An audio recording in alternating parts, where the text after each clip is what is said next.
Bom dia, irmãos. Meu nome é João Paulo e hoje veremos os sacramentos, mais especificamente o sacramento do batismo. E isso está inserido no capítulo 5, cujo título é Sacramentos, Sinais e Selos da Graça de Deus, do livro O Cristão Presbiteriano, do reverendo Sean Michael Lucas. Então, nós estamos vendo a nossa identidade enquanto cristãos presbiterianos e nós já vimos que a identidade, de forma geral, ela é formada pela confluência de convicções, práticas e histórias. E em relação às convicções, nós vimos que as convicções presbiterianas estão fundamentadas nos princípios da palavra, né? Então, a soberania de Deus, a prioridade da graça, o pacto da graça, a natureza da igreja e os sacramentos que veremos hoje, mais especificamente o sacramento do batismo. Como é que esses princípios fundamentais da palavra estão relacionados? Bom, primeiramente, todos eles estão assentados sobre o grande princípio que é da soberana majestade de Deus. Deus, sendo soberano sobre tudo, ele não dependia da sua criação, nem do ser humano, nem de qualquer outro aspecto da criação, de forma que o próprio ato criativo é um ato gracioso. Mas não só ele se manifesta de maneira graciosa na criação, mas também na própria manutenção e governo sobre essa criação. E ele não para por aí, mas ele se manifesta de maneira graciosa também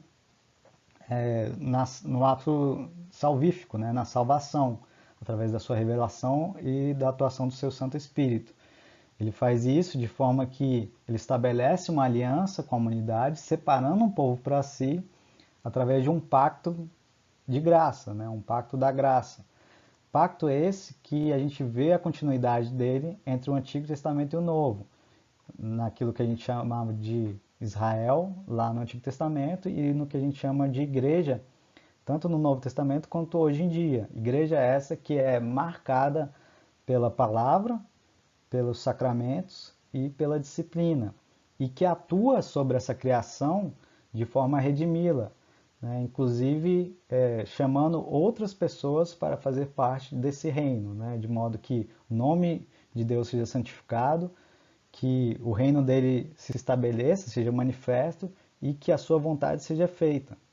Então, dentro dessas marcas aí da igreja, a gente vai ver hoje o sacramento do batismo, né? Mas para abordar o batismo em si, eu tenho que falar um pouco antes, ou relembrar aqueles conceitos de igreja visível e invisível e o que significa a doutrina da aliança, né? Conceitos que já foram vistos ali com o Guilherme, né, o seminarista, e com o pastor Helder. Nós vamos também ter que ver o que é sacramento, pelo menos de forma geral, para depois entrar no batismo, sendo que a gente vai se pautar aqui por responder as perguntas: qual a importância do batismo, quem deve ser batizado e qual o método ou a forma de batismo nas escrituras, abordando também um pouco das objeções que são feitas aos presbiterianos com relação a essas respostas. Bom, nós já vimos em relação a esses conceitos de igreja visível e invisível, que foram elaborados por Agostinho e depois incorporados por Calvino, que se você pegar a igreja cristã em um determinado momento histórico, você sempre vai ter ali um grupo de fiéis, que seria a igreja invisível, invisível porque nós seres humanos não conseguimos distinguir perfeitamente quem é cristão e quem não é, embora isso não seja invisível a Deus, que vê os corações. E você vai ter também um corpo de membros ali que professam aquela fé, mas que no fundo não têm aquela fé, que não são cristãos de fato, né? E que Cristo usou o termo joio para defini-los, né? Em oposição ao trigo. Por isso que muitas vezes a gente vê pessoas que caminharam no nosso meio durante anos e que depois apostatam, saem da fé e nunca mais retornam, né? O próprio apóstolo João, ele lá na sua primeira carta, no capítulo 2, versículo 19, ele fala o seguinte: eles saíram de nosso meio, entretanto não eram dos nossos. Porque se tivessem sido dos nossos, teriam permanecido conosco. Todavia eles se foram para que ficasse manifesto que nenhum deles é dos nossos. Então, o próprio João prevê isso, e de forma que sempre vai haver uma sobreposição entre a igreja invisível, né, os credos, e a igreja visível, né, mas não completamente, porque justamente sempre vai ter essa margem de incrédulos, né? O problema é que existem algumas tradições que tentam forçar essa completude, fazer com que esses dois círculos aí na imagem eles sejam mais próximos possíveis, mas com base na força. Uma dessas tradições é da Igreja Católica Apostólica Romana. Como é que ela faz isso? Ela faz isso ao entender que, através dos cumprimentos dos sacramentos ali, a igreja visível vai se tornando cada vez mais igreja invisível, né? Ou seja, quando você cumpre os sacramentos, né, como eles creem que eles têm eficácia ex operato, ou seja, que eles vão ser eficazes ainda que não se creia neles, ainda que não haja fé neles, é, a, o cristão ali, a partir do momento que ele participa desses sacramentos, ele vai cada vez mais se tornar a igreja invisível, né? E os batistas, né, eles vão crer por um outro lado, não que você vai se tornando a igreja invisível, ainda que sem crer, mas que a igreja visível deveria ser igual à igreja invisível, de forma que eles têm essa ideia do ideal de uma membresia eclesiástica regenerada. Então, por isso que eles tentam ao máximo discernir quem que é cristão, quem não é, né? E deixando entrar só quem eles creem que seja de fato cristão. Então, por exemplo, a questão do batismo, né? Eles fazem toda uma análise para ver se a pessoa crê de fato, né? E não aceita o batismo infantil e por aí em diante.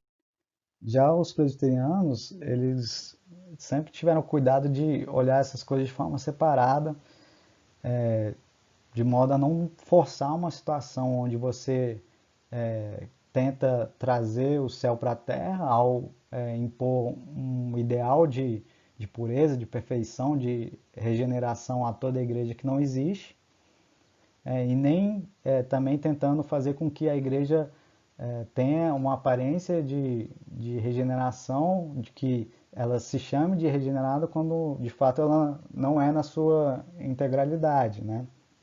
E entender essa separação, entender também a continuidade que existe entre a igreja e a Israel, né? Porque essa situação não é uma situação nova, né? O próprio Paulo, lá em Romanos 9, nos versículos 6 a 8, ele vai dizer o seguinte: e não pensemos que a palavra de Deus haja falhado, porque nem todos os de Israel são de fato israelitas, nem por serem descendentes de Abraão são todos seus filhos, mas em Isaque será chamada a tua descendência, isto é, estes filhos de Deus não são provavelmente os da carne, mas devem ser considerados como descendência os filhos da promessa. Então ele faz essa separação entre os filhos da carne e os filhos da promessa, ou entre aqueles que são Israel, mas que não são israelitas, né?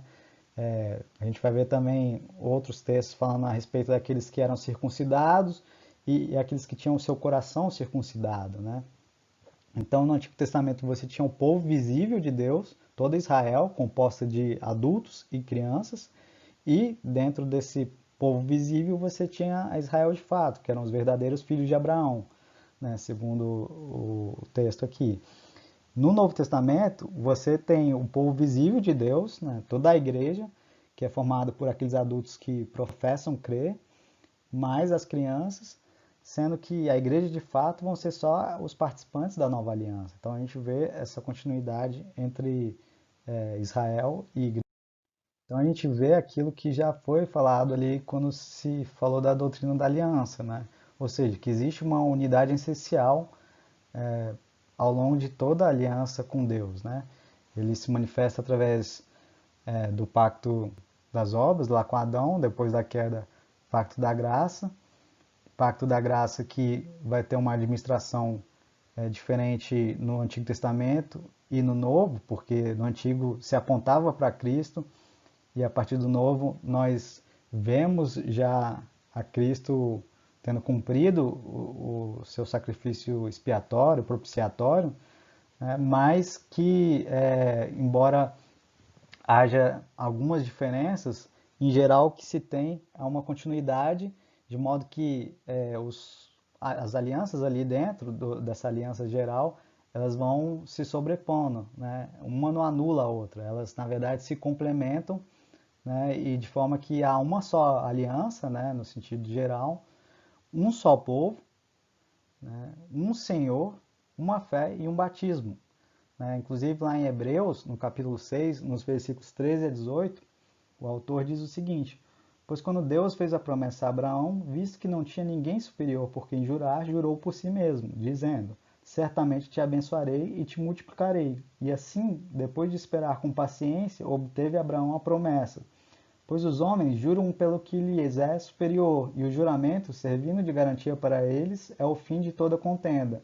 Por isso, Deus, quando quis mostrar mais firmemente aos herdeiros da promessa a imutabilidade de seu propósito, se interpôs com juramento, para que, mediante duas coisas imutáveis, nas quais é impossível que Deus minta, forte alento tenhamos nós, que já corremos para o refúgio, a fim de lançar mão da esperança proposta, a qual temos por âncora da alma segura e firme, que penetra além do véu, onde Jesus, como precursor, entrou por nós, tendo se tornado sumo sacerdote para sempre, segundo a ordem de Melquisedeque.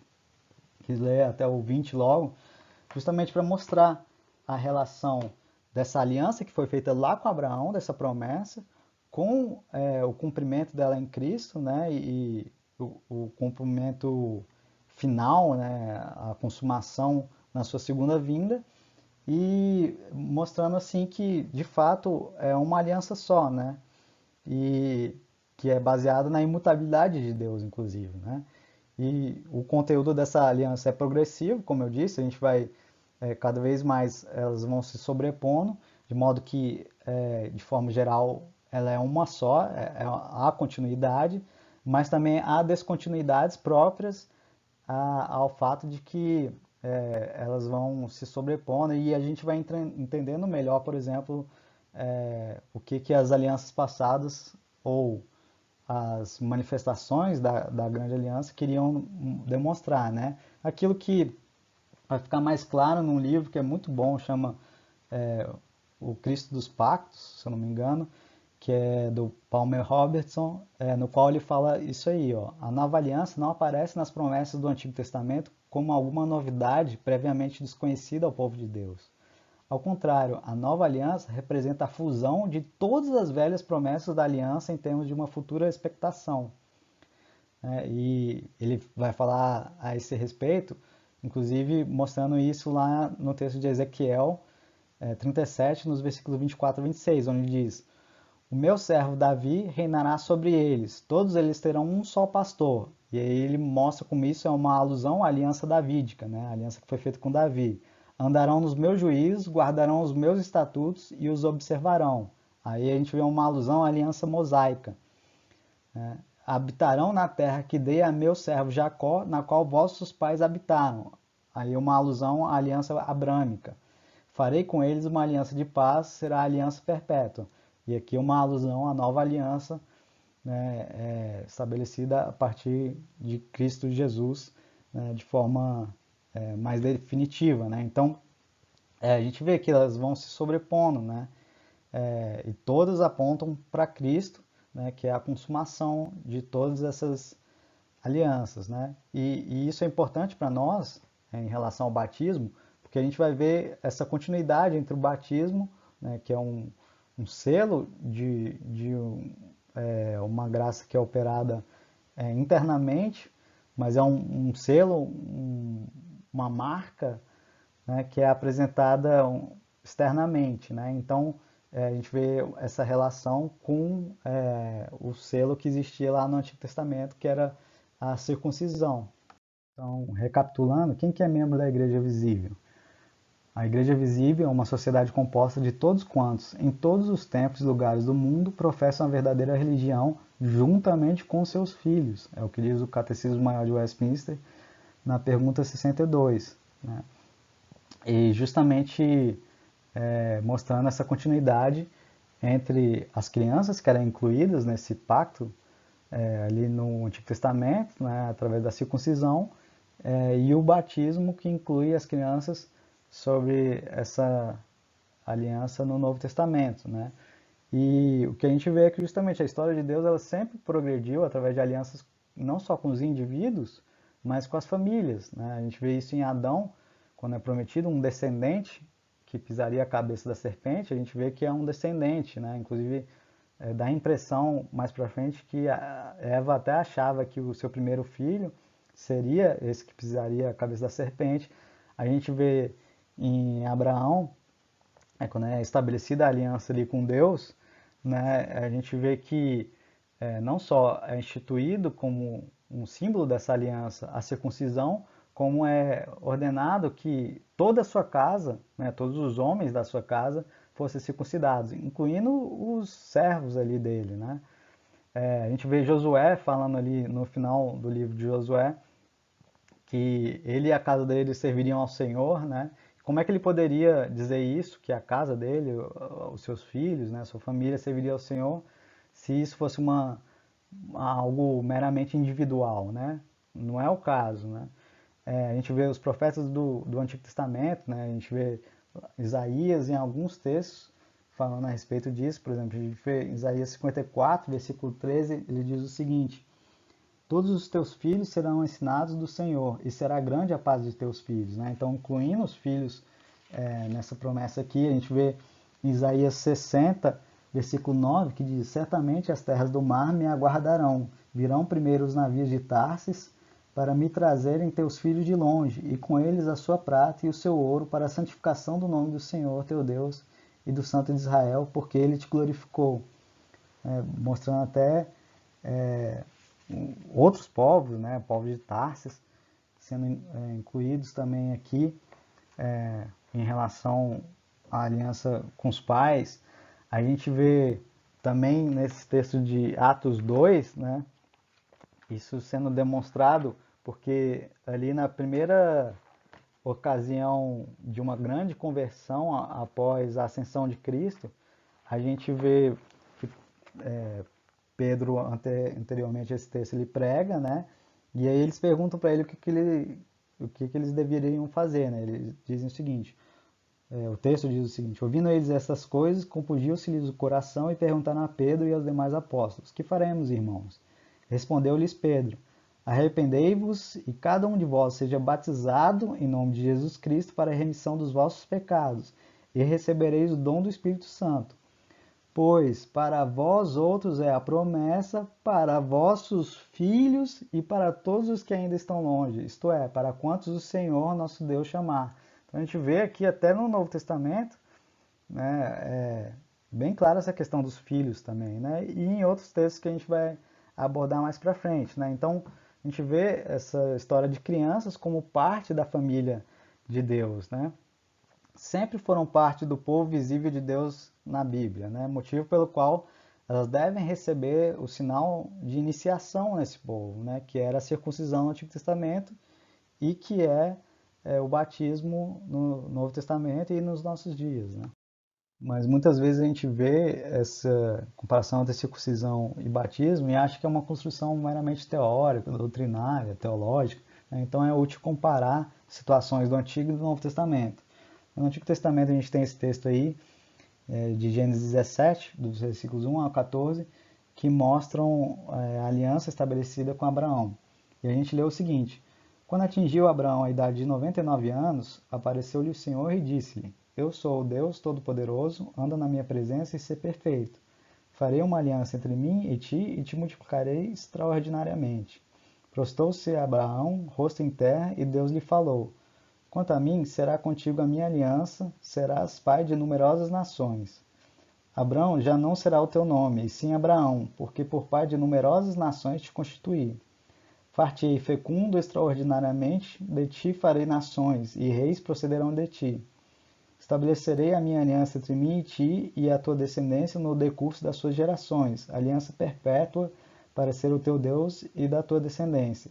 Dar-te-ei à tua descendência a terra das tuas peregrinações, toda a terra de Canaã, em possessão perpétua, e serei o seu Deus. Disse mais Deus a Abraão: guardarás a minha aliança, tu e a tua descendência, no decurso das suas gerações. Esta é a minha aliança, que guardareis entre mim e vós e a tua descendência. Todo macho entre vós será circuncidado. Circuncidareis a carne do vosso prepúcio, serás isso por sinal de aliança entre mim e vós. O que tem 8 dias será circuncidado entre vós. Todo macho nas vossas gerações, tanto escravo nascido em casa, como comprado a qualquer estrangeiro que não for da tua estirpe. Com efeito, serás circuncidado nascido em tua casa e o comprado por teu dinheiro. A minha aliança estará na vossa carne e será aliança perpétua. O incircunciso que não for circuncidado na carne do prepúcio, essa vida será eliminada do seu povo. Quebrou a minha aliança. Então a gente vê aqui uma aliança sendo estabelecida com Abraão, mas não só Abraão, sua descendência, né, sua família e de forma geral sua casa, porque até os escravos foram incluídos. Essa aliança envolvia Deus como o Deus de Abraão, né, alguém que escolheu Abraão para a partir dele estabelecer o seu povo, né, e o sinal, o selo, a marca escolhida ali foi a circuncisão, né, que era aplicada aos homens, né, e que a gente vai ver mais para frente que tem algumas similaridades e diferenças com relação à marca do Novo Testamento, né, mas a gente vai ver isso mais a fundo. Enquanto isso, lá em Atos 16, a gente vai ver já os casos do Novo Testamento, que são o caso de Lídia e do carcereiro, né? Lídia, a gente vê Atos 16. No sábado saímos da cidade para junto do rio, onde nos pareceu haver um lugar de oração, e assentando-nos falamos às mulheres que para ali tinham concorrido. Certa mulher, chamada Lídia, da cidade de Tiatira, vendedora de púrpura, temente a Deus, nos escutava.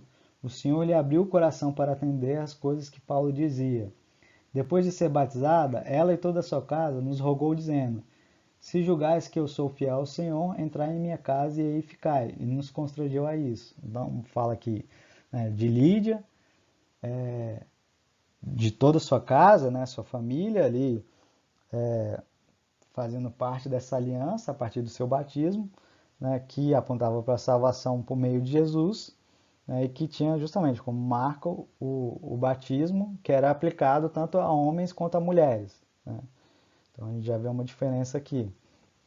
E a gente vê mais para frente, no versículo 33 até o 34, a questão do carcereiro, né?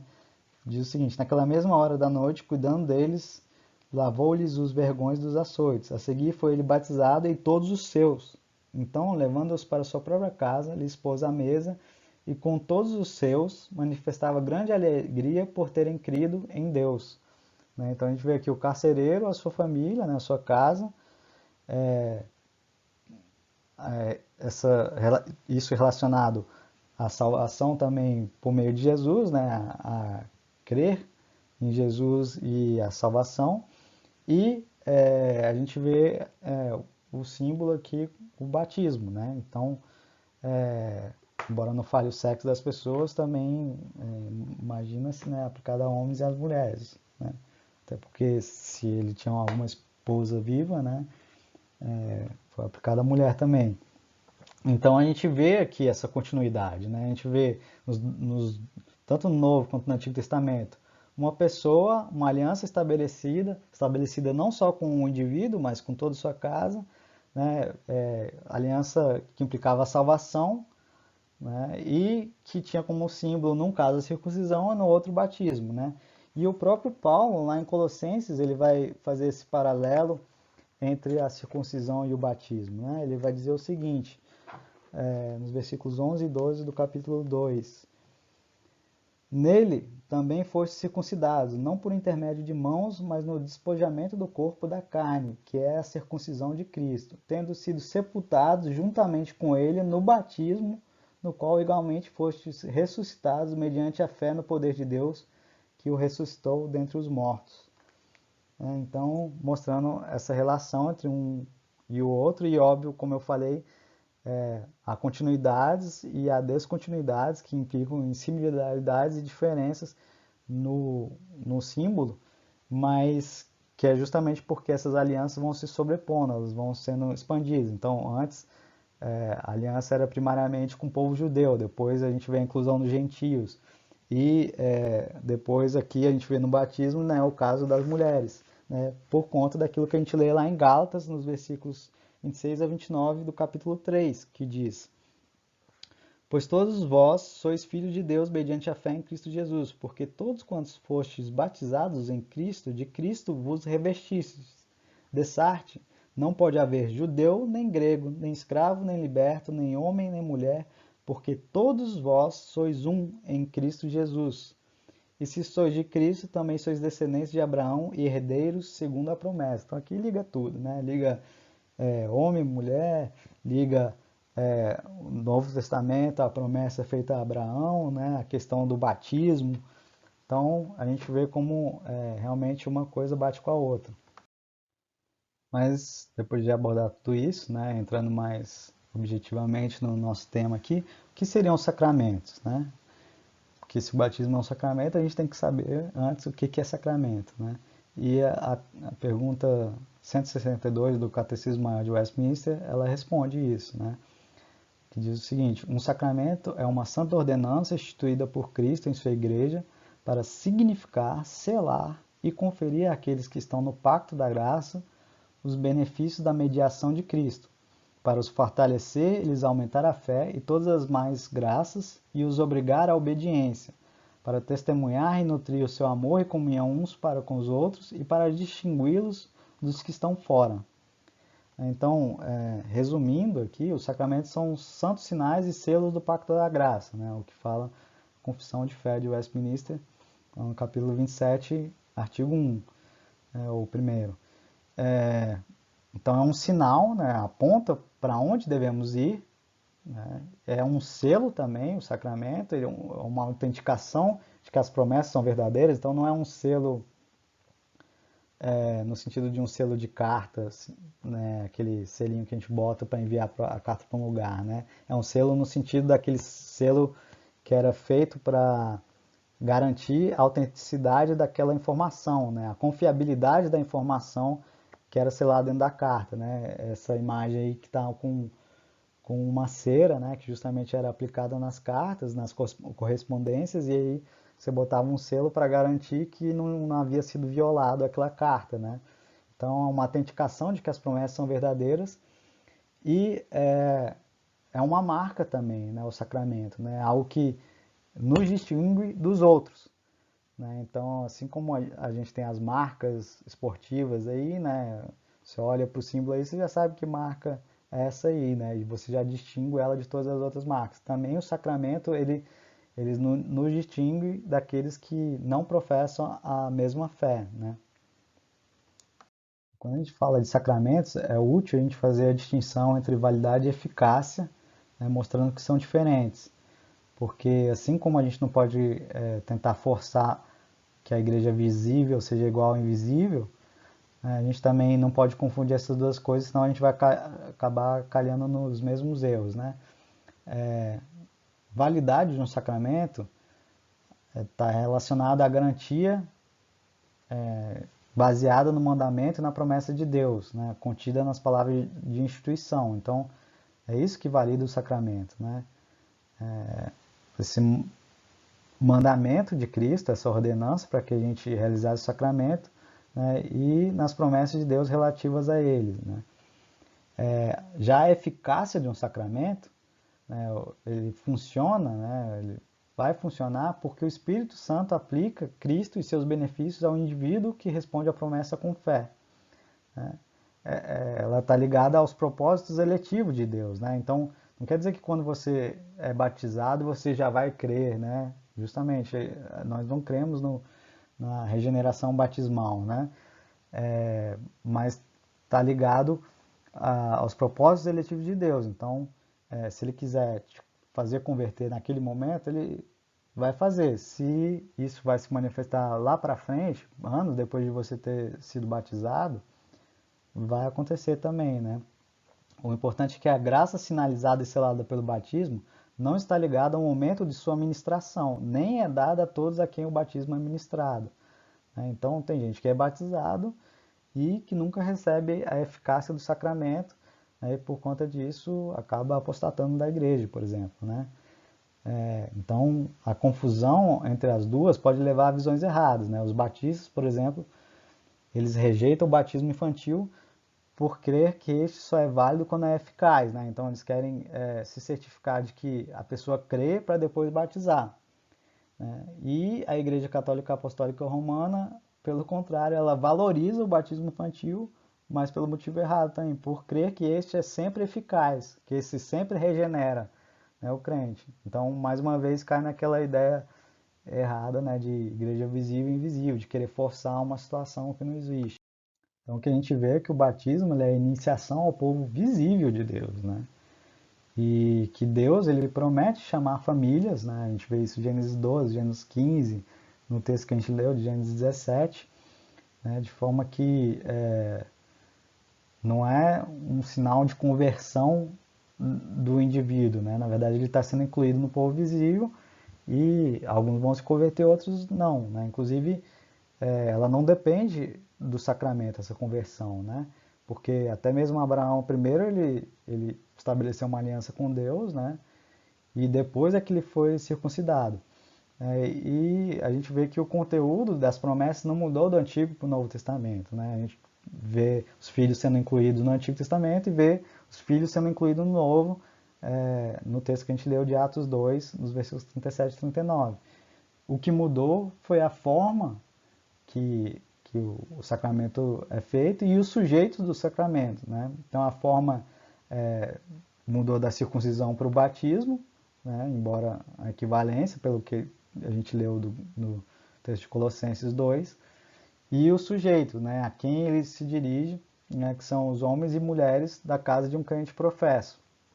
E é até legal esse texto de 1 Coríntios 7, versículo 14, porque Paulo está respondendo algumas perguntas sobre casamento ali, né? E ele fala o seguinte: porque o marido incrédulo é santificado no convívio da esposa, e a esposa incrédula é santificada no convívio do marido crente.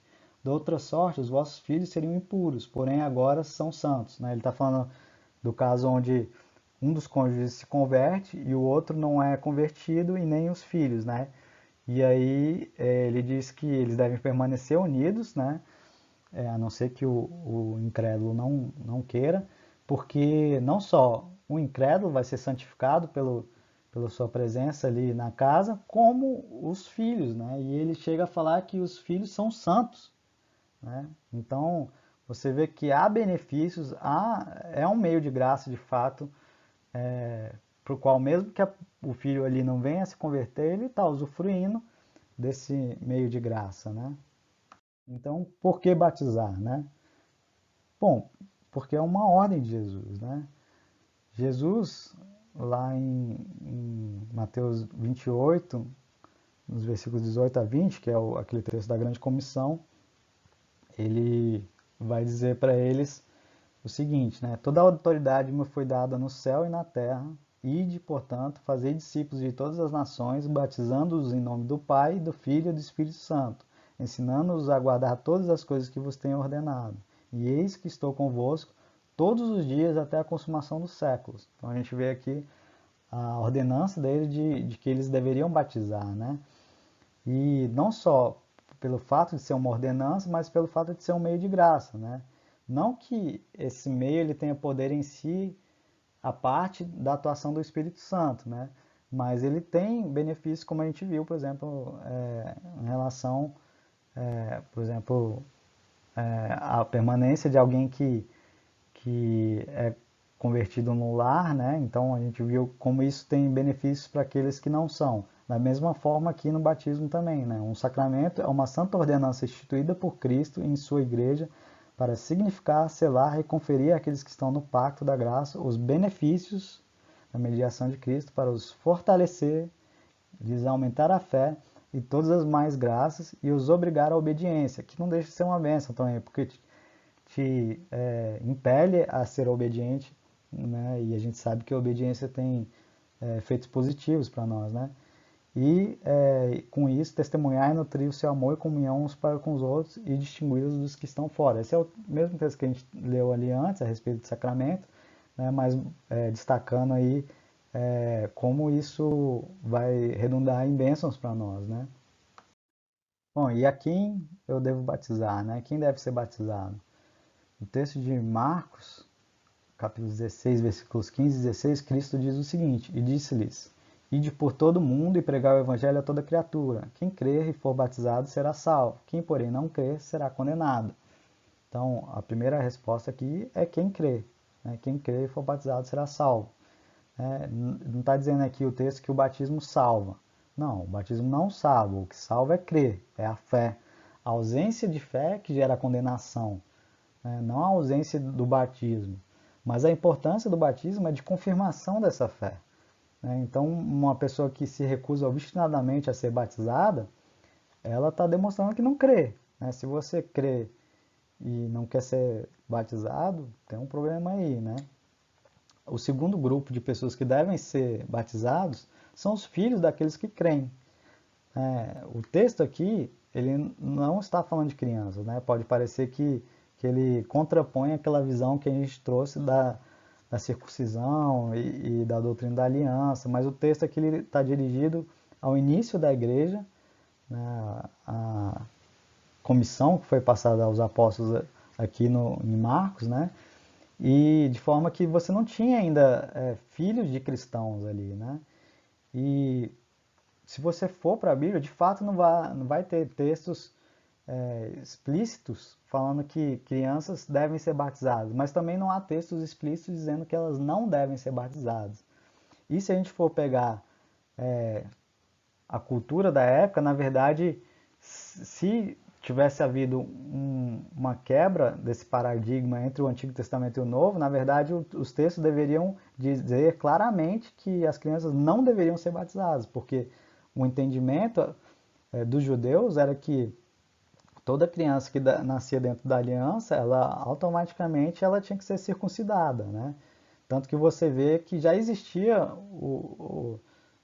a circuncisão de pessoas já velhas, mas era justamente quando via um judeu prosélito, né, aquele que se converteu já velho, e aí ele tinha que ser circuncidado. Então você vê o paralelo aí, né? Se os judeus entendiam dessa forma, então o Antigo Testamento tinha que ter deixado, o Novo Testamento tinha que ter deixado bem claro que essa regra tinha mudado, que não, agora não era para batizar crianças. Quando há um silêncio a esse respeito, né? Mas há indícios suficientes de que o batismo é a nova circuncisão, por todos os textos que a gente viu, né? E que seria então o selo dessa aliança no Novo Testamento, né? E como se deveria batizar, né? Bom, com água. O batismo de água, né, com a água, aponta para o batismo do Espírito Santo. E tem até um autor chamado Ronald Hankel, né, um reverendo, que ele diz que é fundamental, quando falando de batismo, perceber que o uso da palavra batismo no Novo Testamento tem dois sentidos diferentes. A falha em reconhecer isso frequentemente leva ao equívoco e erro. Algumas vezes, quando o Novo Testamento usa a palavra batismo, ele está se referindo ao sacramento ou ritual, o que poderíamos chamar de batismo com água. O batismo com água, na verdade, não é batismo propriamente falando, mas o sinal do batismo, um símbolo apontando para uma realidade invisível e espiritual. Em distinção do símbolo ou sinal, a realidade do batismo é o lavar dos pecados pelo sangue e espírito de Jesus Cristo. Essa é a realidade da qual o batismo com água é apenas uma figura. Falando de batismo nesse sentido espiritual, é inteiramente apropriado dizer que o batismo nos salva. Ou seja, às vezes a gente tem essa confusão aí de que tem que ter dois batismos, né? Um batismo de água e um batismo com o Espírito Santo. Quando na verdade, porque justamente o batismo, o que a gente chama de batismo normalmente, é um sacramento. E o sacramento, ele não é a realidade espiritual em si, ele é algo que aponta para essa realidade. Ele é um signo, um selo, uma marca externa que aponta para uma realidade espiritual interna. De forma que ele está unido a essa realidade espiritual, mas ele não é a própria realidade espiritual. Então, a realidade espiritual seria o batismo do Espírito Santo e o batismo de água seria o sacramento, né?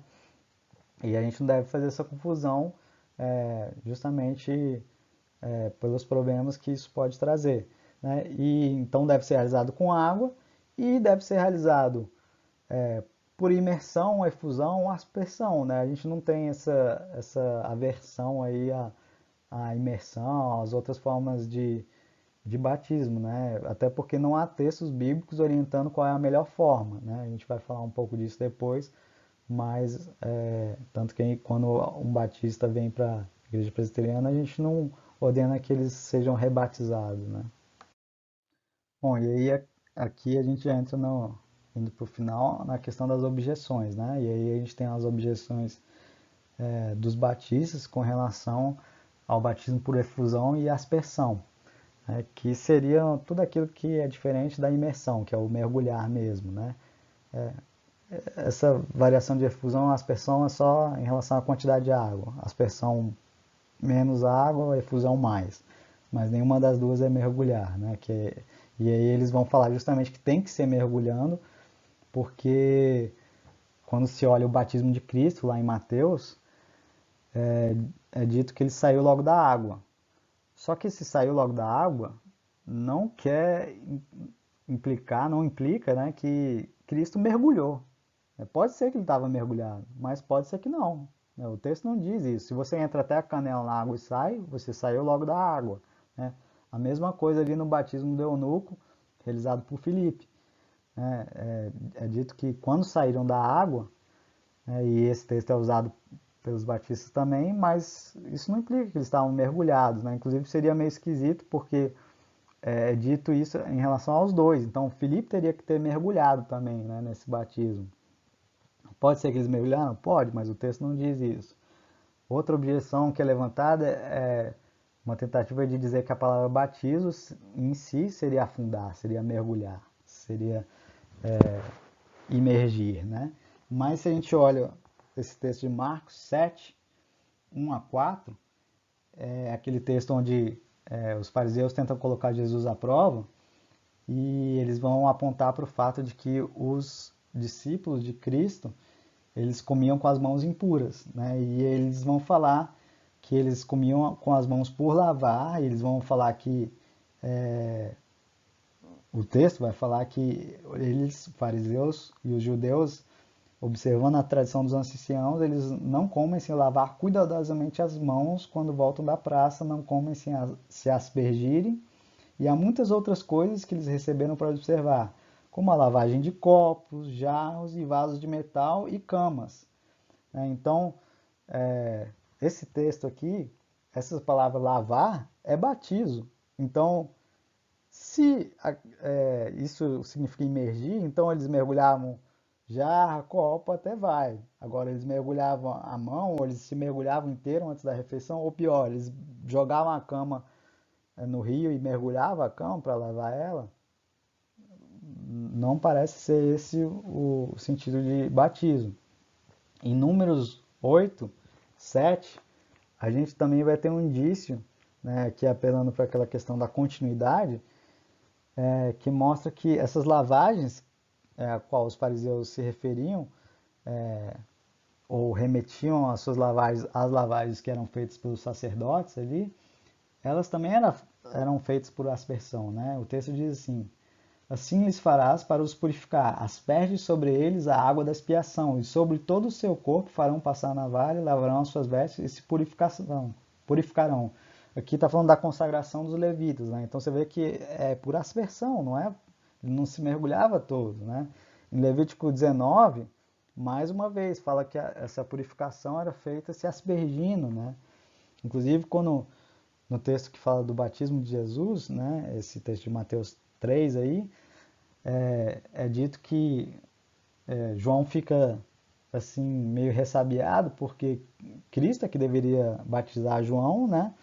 Mas Cristo fala não, que se seguisse para que se cumprisse toda a lei, né? E a lei, justamente, a purificação na lei era feita por aspersão e não por imersão, né? O próprio batismo com o Espírito Santo ele é descrito várias vezes como derramamento do Espírito, né? E não pelo mergulhar no Espírito, né? E o texto de Ezequiel 36, 25, né, que aponta para o que viria, né, diz: então aspergirei água pura sobre vós e ficareis purificados, de todas as vossas imundícies e de todos os vossos ídolos vos purificarei. Né? Então, mais uma vez, a aspersão que era o padrão para a purificação. Né? Há também as objeções em relação ao batismo infantil, né? Então, por exemplo, tem essa primeira aí. Em nenhuma parte do Novo Testamento podemos ler um claro e expresso mandamento para batizar crianças. Tudo bem, mas em nenhum lugar também se proíbe o batizar crianças. Né? Como o normal no entendimento judaico era de se circuncidar crianças, né? Porque no 8º dia já se circuncidava, aplicando a marca da aliança, o esperado seria que se manifestasse claramente sobre essa proibição, né? Então, se mudou a regra, na verdade você tinha que ter de forma explícita no Novo Testamento, é uma proibição, inclusive porque rolou aquele concílio para definir o que os judeus deveriam manter, o que eles não deveriam, e não é feita nenhuma orientação nesse sentido, né? Inclusive, isso era tão sério, essa questão da circuncisão, que lá em Êxodo 4 a gente vê que quando Moisés está indo ali para trazer o povo, né, para libertar o povo, Deus quase mata Moisés ali, né? E só não faz isso porque Zípora ela vai e realiza a circuncisão dos filhos, né? Então, ali ele estava sendo punido porque ele não tinha circuncidado os filhos, né? E muitas vezes a gente fica enrolando com isso, sendo que Deus deseja que a gente inclua os filhos nessa aliança o quanto mais cedo possível, né? E é provável que houvessem crianças também nas casas daqueles que se converteram, né? No texto de Lídia, o carcereiro, né?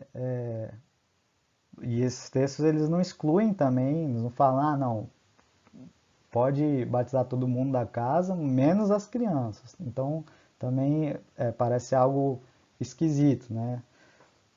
Em 1 Coríntios 10, nos versículos 1 e 2, é dito que os judeus foram batizados no mar, né? Paulo faz uma referência, uma metáfora ali de que os judeus foram batizados no mar com respeito a Moisés, né? Se referindo à passagem deles pelo Mar Vermelho. E é impressionante esse texto porque os batistas até usam esse texto para dizer que o batismo é feito por imersão, mas não é, porque o mar abriu, né, eles passam no meio, né, então no máximo era por aspersão. Quem foi batizado por imersão nessa ocasião aí foram os egípcios, né, batizados. Né, mas é interessante porque aponta justamente para o fato de que ali haviam crianças, né? Se Paulo usa essa metáfora e ali haviam crianças, então seria algo aplicável às crianças também. E quais são as outras objeções aqui, né? Bom, eles vão pegar o texto de Marcos 16, versículo 16, quem crê e for batizado será salvo, mas quem não crê será condenado. Aquele texto que a gente leu, né? E dizendo justamente, ó, tem que crer e depois ser batizado. Mas a ordem do texto não implica uma relação de causa e consequência. Ele não está falando quem crê, então será batizado. Na verdade, ele está colocando em primeiro lugar nessa ordem aqui o crer, porque o crer seria mais importante, né? Tanto que depois ele não vai retomar o batizado, ele simplesmente fala, mas quem não crer será condenado. Né? E, inclusive, a gente pode ver um exemplo paralelo lá em 2 Pedro 1, versículo 10, né? Porque ele fala de vocação e eleição. E ali se fala de vocação antes de se falar de eleição. Então, a gente vai usar esse texto também para dizer que a vocação, o seu chamado, vem antes da sua eleição? Não, não faria sentido, né? Também há essa objeção aí de que a circuncisão era para os do sexo masculino apenas, e por que os cristãos reformados batizam crianças do sexo feminino, né? E a gente já viu essa questão lá com base em Gálatas, né? E de que a aliança é progressiva, né? E inclusive se então você não pode mudar nada de uma aliança para outra, que se seja coerente, então aqueles que objetam a essa mudança e voltem a adorar a Deus, a ter o dia do descanso no sábado e não no domingo, né? Porque isso também é uma mudança que veio a partir da vinda de Cristo, né? Da morte, ressurreição e ascensão de Cristo. Né? Também outra objeção é que as crianças, dentre os filhos da aliança, muitas vezes, quando crescem, elas renegam a fé, né? Elas não deixam de ser crentes, né? Na verdade nunca foram, mas assim, saem da igreja, né? Mas o fato é que batizados adultos também podem e muitas vezes saem da igreja posteriormente, né? Então, mais uma vez, a gente não pode confundir validade do sacramento com sua eficácia. Né? E, por último aqui, a objeção de que crianças não podem entender o significado do batismo, né? Mas o mesmo poderia ser dito a respeito da circuncisão. Primeiro elas eram circuncidadas e depois elas tinham que aprender a respeito do que aquilo significava. E até mesmo a mesma coisa poderia ser dita em relação a Cristo, que abençoa os pequeninos ali, as crianças, né? Sendo que eles não compreendiam o que Cristo estava dizendo, ou a bênção que ele estava proferindo em relação a eles ali, né? Então, a mesma coisa se aplicaria. Então, eu me despeço dos irmãos, né? E com essa bibliografia, né? E recomendo desses aí sempre recomendo os que são mais fáceis, menores, né? Mais imediatos, que dentre esses aí é o do Schaeffer, né? Que fala do batismo. Mas tem muitos textos também a respeito desse tema no site da Monergismo, né? Então você pode ir lá também, né? Tem muitos textos do Ranco que podem ser acessados tratando de questões específicas, né? Então vamos orar para encerrar. Senhor Deus, te agradeço por esse dia, te agradeço por a oportunidade de dar essa aula, Pai. Peço que se algo não ficou bem explicado, que eu possa ter a oportunidade de voltar e responder de forma mais satisfatória e que tudo isso possa ser compreendido da forma correta, Pai, e para a tua honra e glória, Pai, como de fato como foi instituído, Pai, esses sacramentos para a edificação da tua igreja, para distingui-la do resto, para apontar o caminho em relação à salvação, Pai. Que tenhamos um dia agradável na tua presença, é o que lhe peço em nome de Jesus. Amém.